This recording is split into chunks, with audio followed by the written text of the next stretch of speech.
It's Breezy on Ice Podcast, and I'm back with another episode, and we're going to get straight into it. March Madness has been nothing but pure madness. March Madness has lived up to its name this year and its hype. Let's talk about the men's first, the men's side. Just a lot of upsets. None of the teams that you thought were going to be going to the Final Four, the Elite Eight, or the Sweet 16 rounds barely made it. We had Kansas get beat in a round of 64, I believe. We had Arizona lose early. We had just pure madness, man. And it's actually made for great basketball. I haven't watched a tournament in a long time or followed the tournament in a long time. I did my brackets. Let's just say all my brackets on the men's side are busted. Were busted and trashed and thrown away and burnt. I had Arizona on one bracket. They was bounced early. I had Kansas on one bracket. They were bounced early.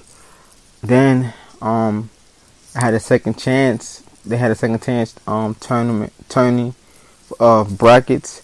I had the University of Houston. I had Alabama.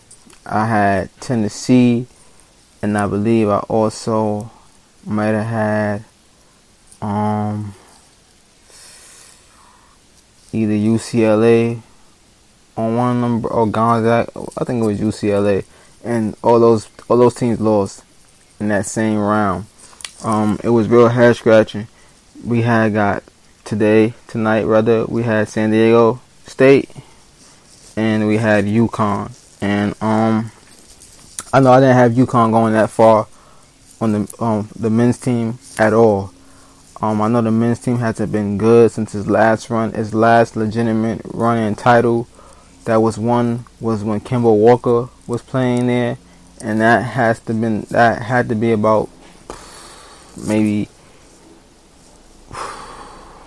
8-9 years ago max. I think Kemba Walker has been in the league in the NBA for about maybe almost 10-11 years now. I don't want to lie. I do think Kemba Walker has been in the NBA for at least about 8 or 9 years, if not more than that. So that's a long time for UConn, men's team they have not done anything remotely close to winning an NCAA championship. So congratulations to those guys because they won tonight, and UConn is back where they normally be. They normally be, in the Final Four, stuff like that. They had UConn has a great men's team, just like Syracuse. I don't think Syracuse. I want to say when Johnny Flynn was there, did they win? They might have won when Johnny Flynn was there.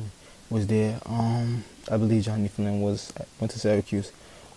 But the only run I remember with Syracuse was the run with Melo. I remember that one like it was yesterday. But yeah, congratulations to them. Congratulations to San Diego State University making that far and being the last two teams left and playing for the championship. UConn did what they needed to do. Like I said, UConn hasn't been to that mountaintop in a very long time. They had a couple of bad years under Kevin Ollie, unfortunately. But let's get into the nitty-gritty.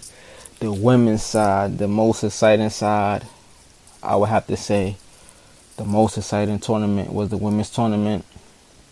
A lot of teams that I thought were going to be there lost.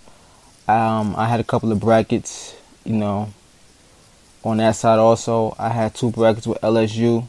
I really believed in LSU a lot this year, and they won. I'm proud of the women's LSU team. They won. They're a talented group. Very, very talented group. And they can they can win again next year. I got them as the forefront to repeat and win another championship next year. Also, Angel Reese and company they are good. They're good. I don't think there's any seniors on that team. So they definitely prompt and ready for another run and to repeat. But let me just backtrack a little bit.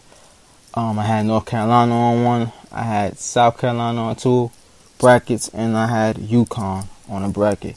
Now, I am surprised that UConn did not make it to the Final Four.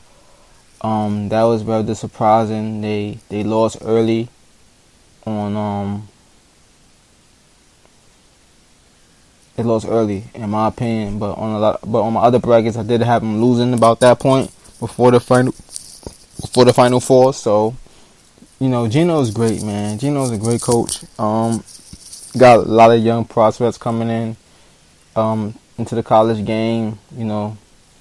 So I'm sure that he got somebody that's in that top 100 group. Them sisters that's coming into college, all them girls can ball. They all got talent. I know you got Juju headlining that, and you got Jada Williams, and it's a lot of young females that played in that McDonald's All-American game. That McDonald's All-American game, the females, I didn't get to see the men, but I seen the highlights of the females game, and them sisters, they were balling, man. A lot of talent, a lot of swag. Play with a lot of confidence, a lot of skilled players. So I'm looking forward to when the college season, starts up again, to see those young ladies play, and it's gonna be exciting. But let's get to LSU and Iowa. Great game. LSU jumped out on them from the start. They were up by like 20 plus points by halftime.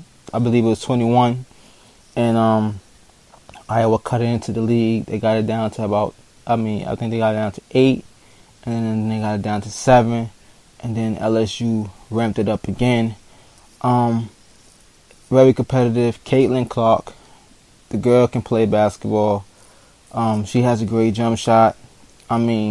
She is a lot to deal with, and I give credit to that sister. I can't think of her name on LSU. She said we ain't gonna let Caitlin Clark punk us like that, and she played defense on her from the start to finish, and she did her thing on the offensive end too.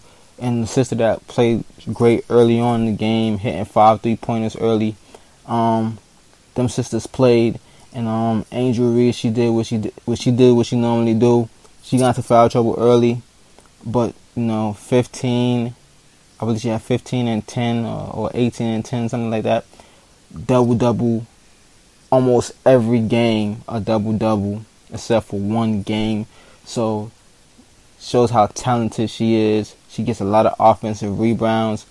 You got to get a body on her, because if you don't, she's going to get the offensive rebound and she's going to put that ball back in the basket, giving her team a lot of second chance opportunities. Just being a nightmare on the offensive end and on the glass. So I can't wait to see what she does next year, and I can't wait to see her in the WNBA. That's in her future. And the rest of that team is very, very talented. So first national championship for LSU women. So congratulations to them.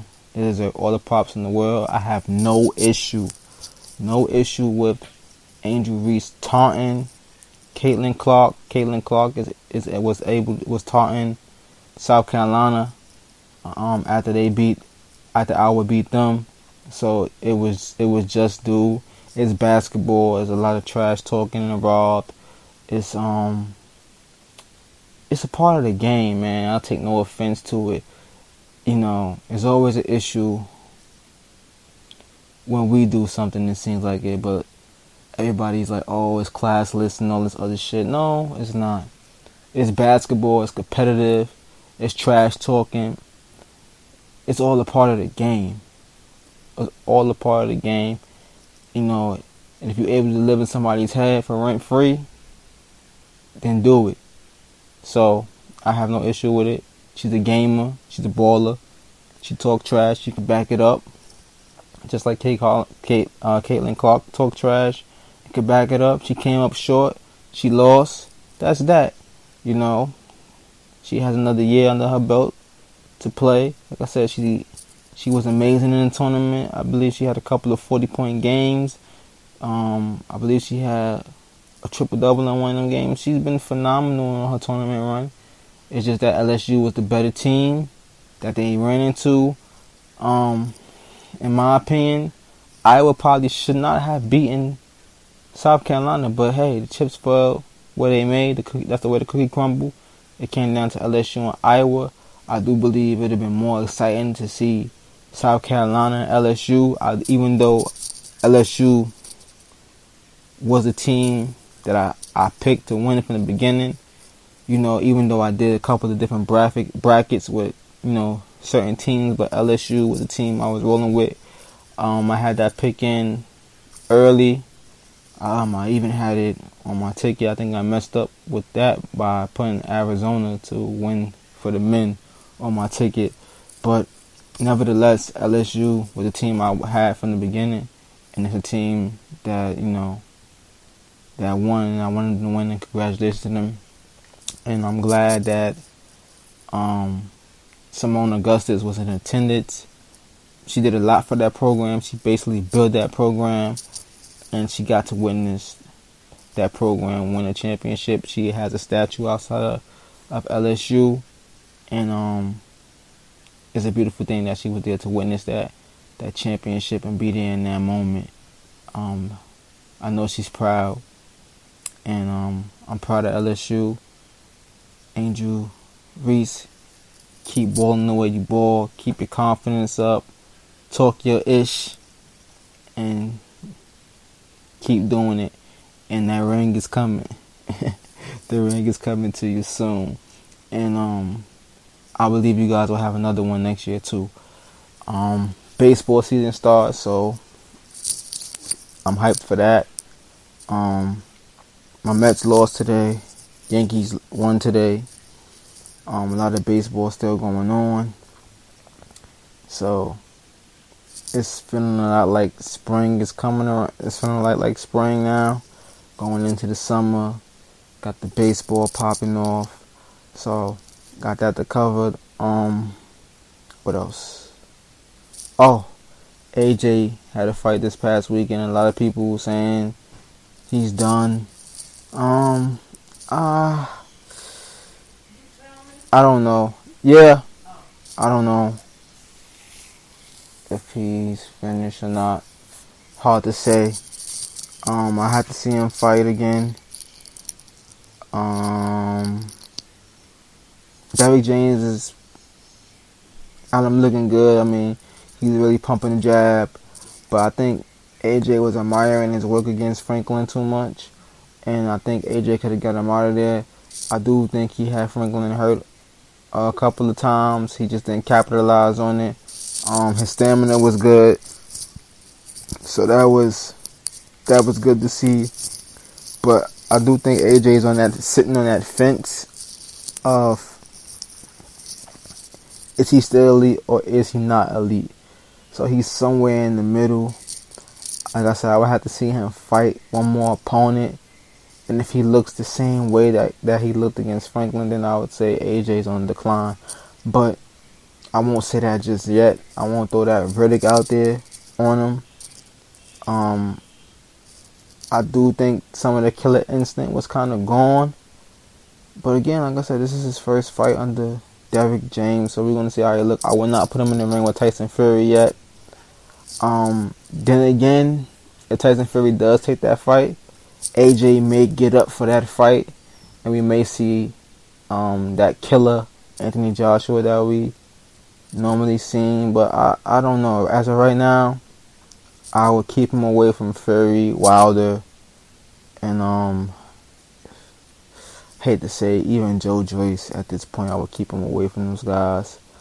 I would get another fight or two under his belt. Get him comfortable and letting his hands go. Get him comfortable. I mean, it's this thing with fighters, right? Some fighters can bounce back from it, some just can't. It's really a mental thing with AJ, right? I mean, he's been stopped by Andy Ruiz, right? And he lost twice to Alexander Usyk. All right, Usyk is a good fighter. He's a great fighter.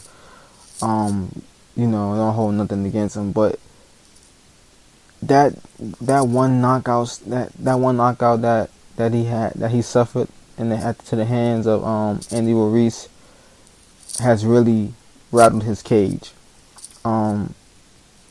It's like he's scared to go through that again. And you know, boxing is a sport that, when you get hit with the right punch, these fighters have flashbacks, and this is the same shit that happened to Ronda Rousey, right? When Ronda Rousey got her head kicked in by Holly Holmes, right? And then, she lost. She just went downhill, right? And that's when, Ronda Rousey went to wrestling, and she's doing the thing in the WWE. But fighters have that flashback, It's like when Amanda Nunes hit her, boom. She went back to that moment when Holly Holmes kicked her head in. And it's unfortunate, but that happens in the sport. When you're a person that has been dominated and been knocking dudes out, and then when it happens to you, or you've been beating, like Ronda Rousey's case, been beating females, hitting them with the arm bar, and they can't find no answer for you, and then you run into a person and boom, it happens, and it's like, oh shit, now I'm in this mode where I have to survive, or I'm in this mode where I took this loss. And Ronda Rousey just never got over that psychological aspect of being defeated. And I believe Anthony Joshua, he's somewhere in that bubble where he has to get over that if he's going to continue fighting. Because if not, it's every time he gets hit with something, boom, it registers in his brain that he's in survival mode. And he has to just find a way to survive. So, if he can't get over that aspect, I do think he should retire, because another loss like that will not do him any justice. So, I think he should take another fight or two before he gets in there with Tyson Fury. I know he stated that he does not want to be no gatekeeper or nobody that, dudes fight before they get to that elite level. So I feel him on that. And I would get out the game too. Me personally, I can't speak and say that. Then again, fighters fight. It's a mindset too, And in life you gotta will your way through shit. So either you have it or you don't, And right now he's on the clock. As far as that. Speaking of WWE, right? I believe UFC and the WWE has came up with a $21 billion plan and a merger together. So that's interesting. So we're gonna see how that plays out with them doing business with them being business partners. So this should be interesting. It should be very interesting. A smart move, I guess, by both sides. But what does that really mean? Does that mean, like, I don't know. I'm not gonna speculate that far into that. But they did merge. They are in bed with each other. They are business partners. So we should see what happens going forward. Actually watching clips of WrestleMania. I haven't watched wrestling in years. It's not to say I would say that it hasn't been the same in years. It was just, I don't know. It was a childhood memory moment of me watching highlights of WrestleMania. With Roman Reigns and I think Cody Rhodes was fighting. Some shit like that. But it was just a moment, and Rhea Ripley beating Charlotte Flair.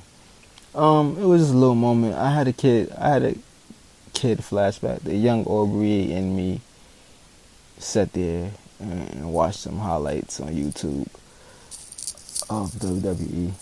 But nevertheless, the basketball NBA playoffs is going to be shaping up soon. We'll see who's where and what's what and how this is going to go.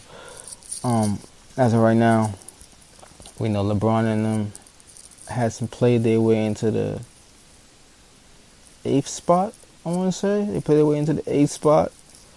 We know the Warriors dropped from the 5th to 6th. They will be playing, I believe, Sacramento in the first round if they stay 6. But like I said, so far from 4 to 8 is just literally 1 or 2 games in between those seedings. So, there's a lot of pressure. Dallas is on the outside looking in. Dallas had to literally win to try to get to 10th. And whoever's 10th is just trying to stay there and stay strong and stay in the picture. Hopefully Dallas get into the play-in tournament. Atlanta's in the play-in tournament thing too. In the East, Knicks clinch a playoff spot.